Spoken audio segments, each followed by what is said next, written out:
Hello and welcome back to another episode of Critical Reactions with your host Bryan. We're going to wrap up this week's theme of unusual post-rock, looking at some stuff that does fit into the post-rock category but does things differently than what I've pretty much experienced in the past from the genre, which is long meandering soundscapes. Today we're going to be looking at a band called Our Ocean with the song With Hands Torn Open. So, let's dive into this and see what's going on.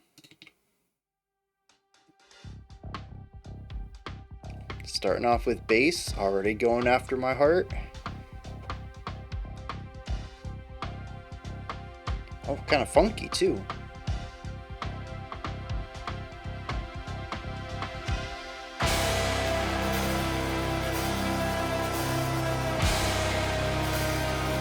Ooh, kind of doomy.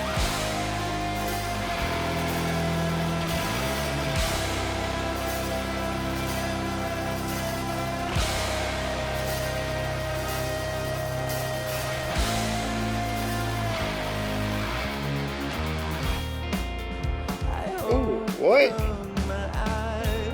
Cloudy skies just opened up.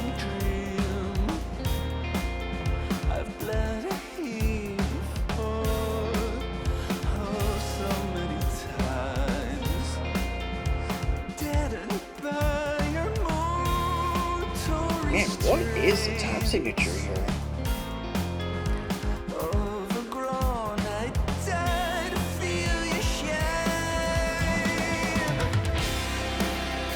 Also, what's the, well, kind of brightening up a little bit here.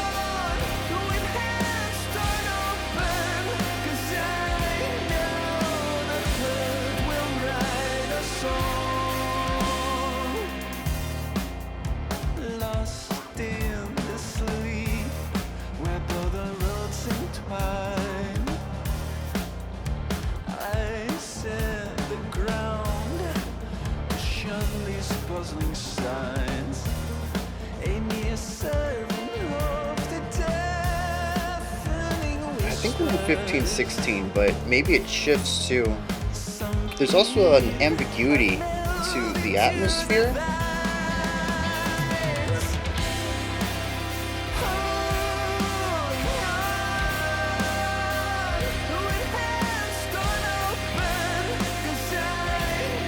There's also like those little metric delays too. So it's really tough to get a strong grasp of what's going on in some of these places. Vocalist is just killing it.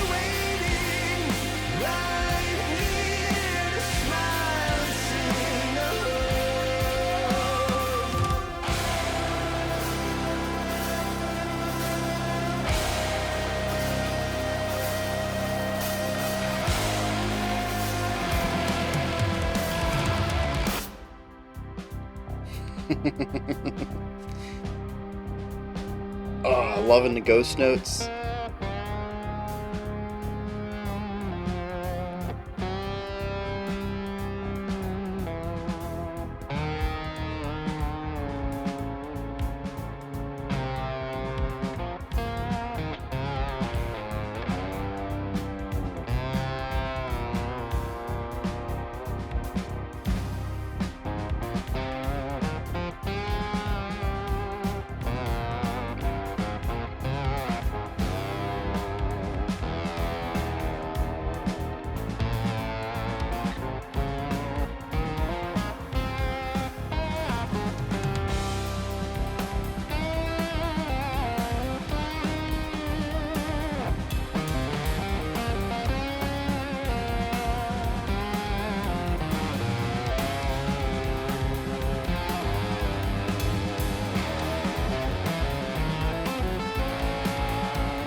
Lots of tension in this build-up.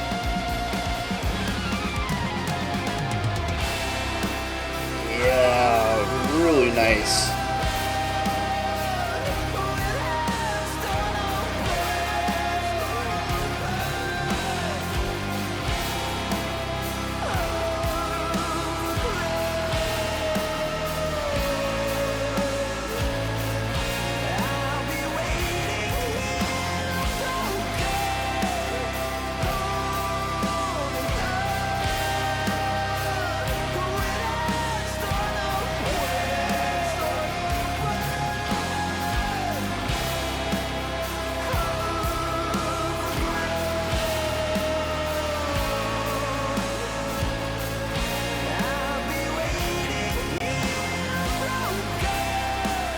So it's not 15/16, it's actually 4/4 with really interesting accent patterns.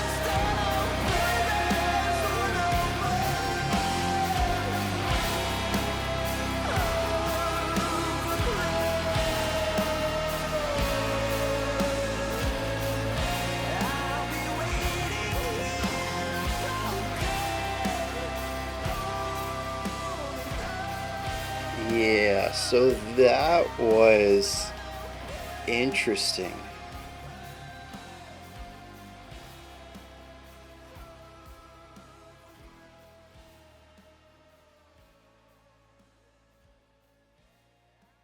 I'm curious where people are going to place this as far as genre goes,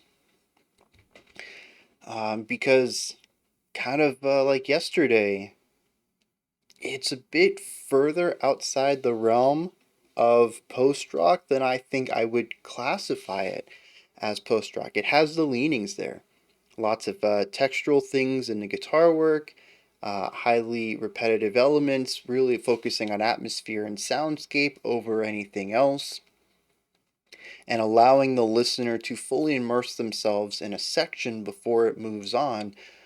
But it's all done through the lens of post metal. Or, no, let me take that back. Prog metal. I don't know why I said post. It has a djenty element to its rhythmic structure. It's very metric. It has a lot of down-tuned elements and really hanging on to these tense, darker atmospheres while keeping these rhythmic cadences going throughout. And then, of course, there's the massive shift here towards the solo section, which is melody driven. I know we have the vocals over a lot of this, and it does contextualize some of the atmosphere with a hook for you to latch onto if you find it difficult to stick with the purely atmospheric stuff. But then to give the guitarist a clean minute of almost nothing else, we have the ghost notes on the snare, some light cymbal and bass kick work, and then the bass guitar, just really quiet, pianissimo, really keeping the volume down and just kind of having this underlying backbeat to the idea. And then your guitarist has free range to do whatever they want. Not very post rock.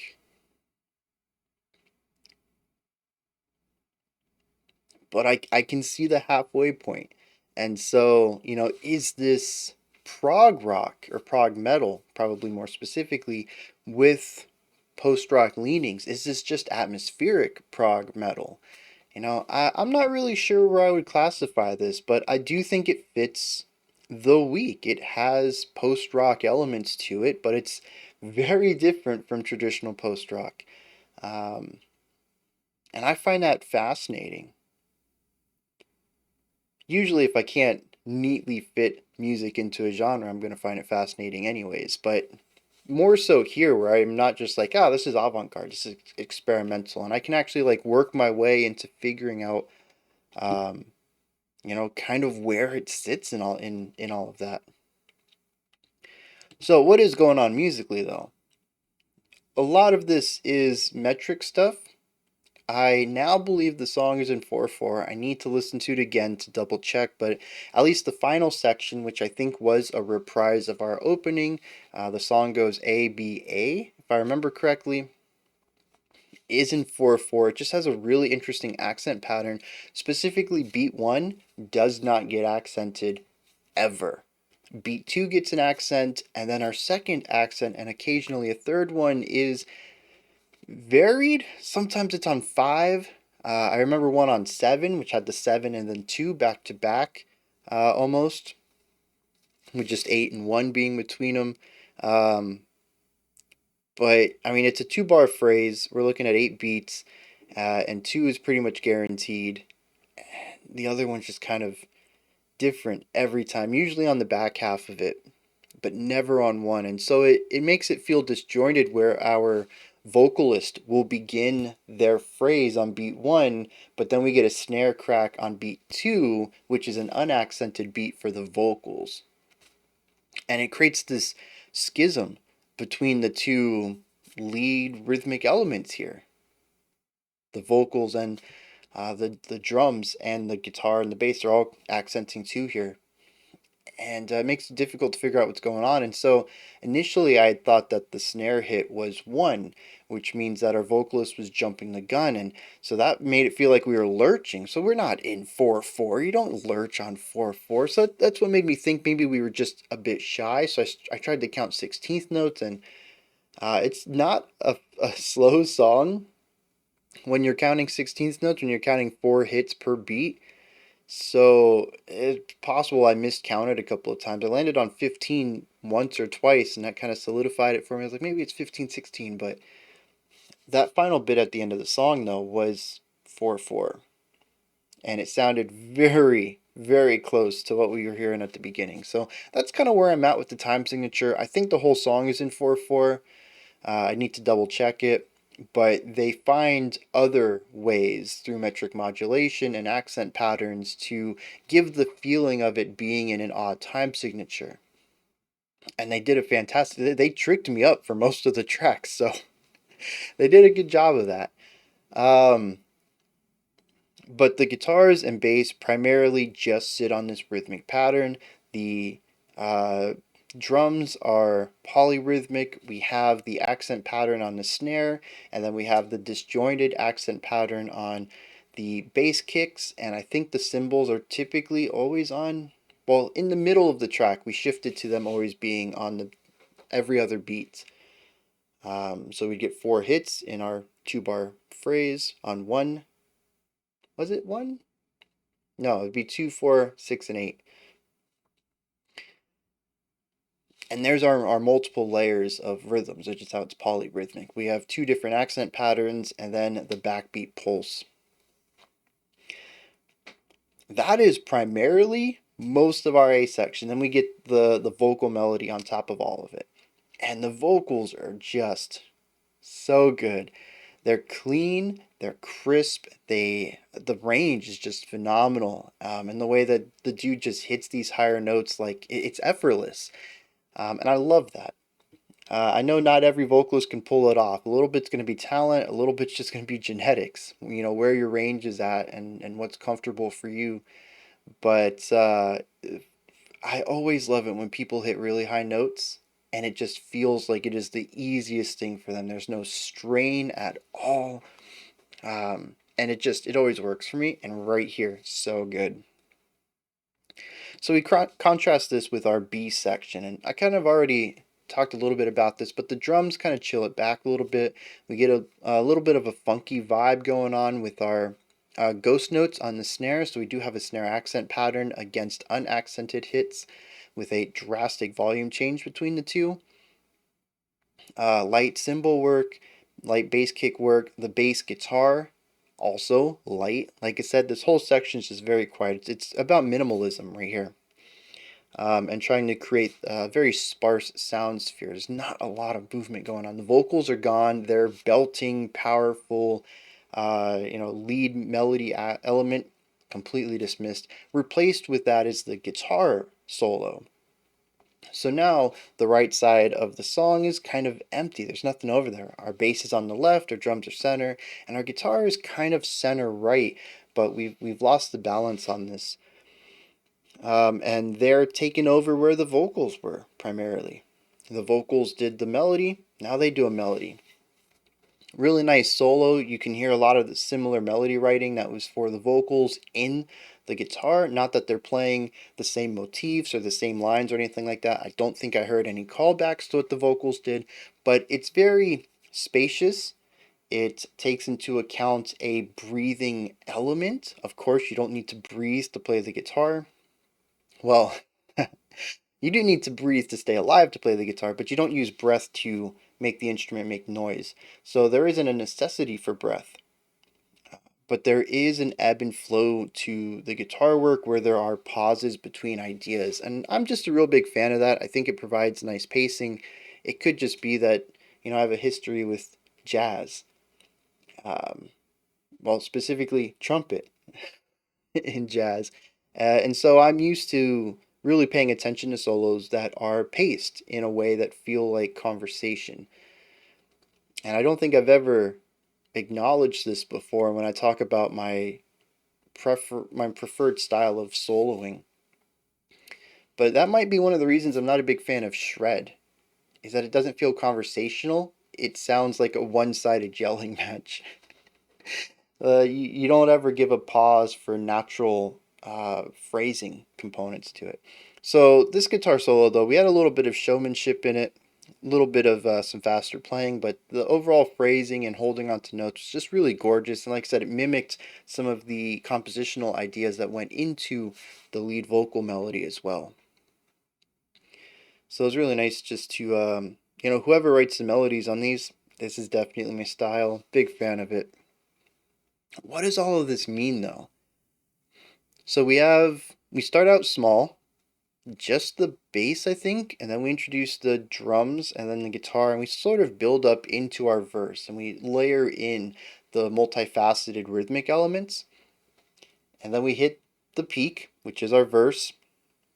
We stay up here for a while, we dip it down, we do our solo, we bring it back up, and we wrap the song out with a fade out. Um, just from that pacing wise, it's interesting because it's an inverse of what we usually do, which is the bell curve. You usually start small, you hit your peak, and then you finish the track out. Rising tension throughout, climax, denouement, outro. And this is the opposite of that. It's an interesting way to write a track, but we also have to look at atmosphere. This song, I even called it at the beginning. I said they kind of getting doomy. And yeah, when you look at some of the slower rhythmic ideas in the guitar and you pair it with those really dark, heavy chords they were playing, it kind of does have this heavy, trudging darkness to it that we kind of moved away from after we got through with the intro and we got into that core groove we had for the A section. But the beginning had a doomy element to it, and we kind of injected a little bit of brightness to it, but that tension, that darkness was present throughout, and we could feel it towards the end of the solo. The solo went for more of a positive feel, at least emotionally. Chord progression. When you look at the production of it, it's very isolating. It feels like a monologue almost of somebody at a low place, alone now after feeling overwhelmed, possibly. And then we have this darkness inching its way back in until we explode back into our A section and bring the massive sound back and the heavier guitar chords. And again, we kind of mix them a little bit with some brighter ones. So I'm not sure exactly what they're going for here, but an idea of largeness that could deal with weight, it could deal with um, pressure, it could deal with uh, just elation as well. Any sort of heightened emotion that's brought down to a singular, feeling very alone, and then tension and energy seeping its way back in to bring that person back up to this heightened emotion. And then the ending being a fade out could mean that it's all cyclical of some sort. I'm digging into the lyrics, which I guess we'll do right now, is going to help us open up the emotional aspect here and see maybe if we can find some specifics about what the music is supposed to be alluding to. So this is something really interesting about the lyrics is that we do have a chorus. The first time we see the chorus, it's only 2 lines long. The second time we see it, it's 4 lines long. However, the third and fourth line, well, the third line takes some ideas from our opening verse and incorporates it in with a twist. And our final time we see the verse, it is back down to 2 lines, but the second line is totally different from the first time that we only have 2 lines. It's getting confusing to talk about. I need to find a way to put lyrics up here, that's for sure. Anyways, what I'm saying is that the chorus is repeated throughout this song, but it is modular and finds different ways to alter itself while still retaining the core element. I think that's pretty cool. Now, the chorus, the longest one that I think is the most complete version of it, says, "Holding on with hands torn open, 'cause I know the hurt will write our song. Overgrown, I'll be waiting right here to smile and sing along." And I think this is really interesting. The song appears to me to be about someone that our narrator cares about, and they're not doing well. At one point, they say, "I would die to feel you shine." It also says that we've been deadened by our mortal restraints. So to me, it seems that this person just isn't in a really great place. They could be dealing with depression. They could be physically not in a great place, possibly homeless, or maybe they're addicted to substances, and they're a husk of who they used to be. And that's, I get that from the line, "I die to feel you shine," to see you be exuberant again. But I love the phrase there, "holding on with hands torn open, because I know the hurt will write our song." That, whatever pain I will go through of putting pressure on these wounds in my hands just to hold everything together, is worth it if we come out the other side better, or even more specifically, if you come out the other side better. There's a lot of love and dedication in this song that only adds to that overwhelming melancholic feeling in the track. It is a heavy song. It has a lot of weight to it. It has this overwhelming uh, melancholy just sitting on top of everything. Um, and to see that directly in the lyrics here almost feels like they're fighting a losing fight. They're already at a disadvantage and they have to push themselves further, or at least they perceive themselves having to be pushed further in order to make this other person better. And this is a massive task, a massive weight to put on oneself. And you can absolutely feel that in the A section. It then makes me wonder what the B section is about then. We don't have any lyrics during that section, and none of the lyrics that come after it seem to relate back to it at all.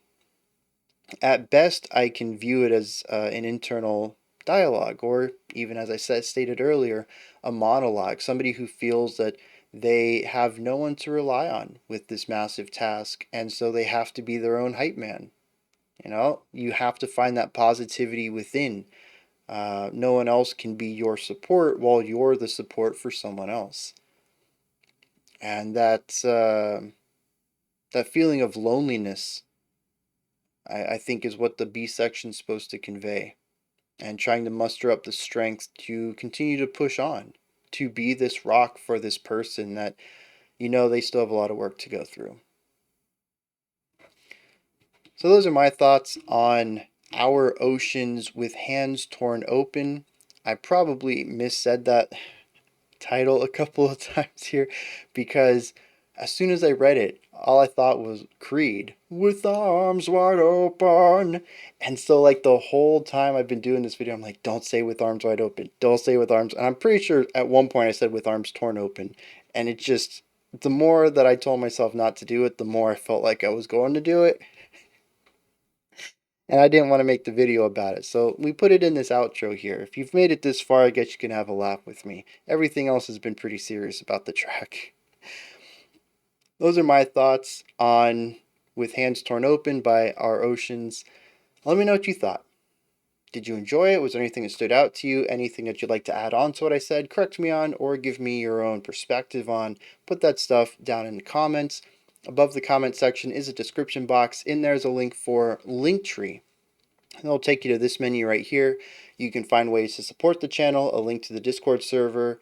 What else? There's something else in there. Uh, what is the other one? I don't know. There's stuff in there. Go check it out. Oh, and my music. How could I forget that? You can find my music in there as well.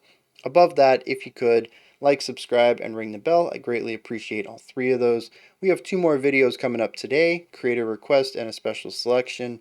If those don't interest you for some reason, which the creator request program is awesome, you should always check it out.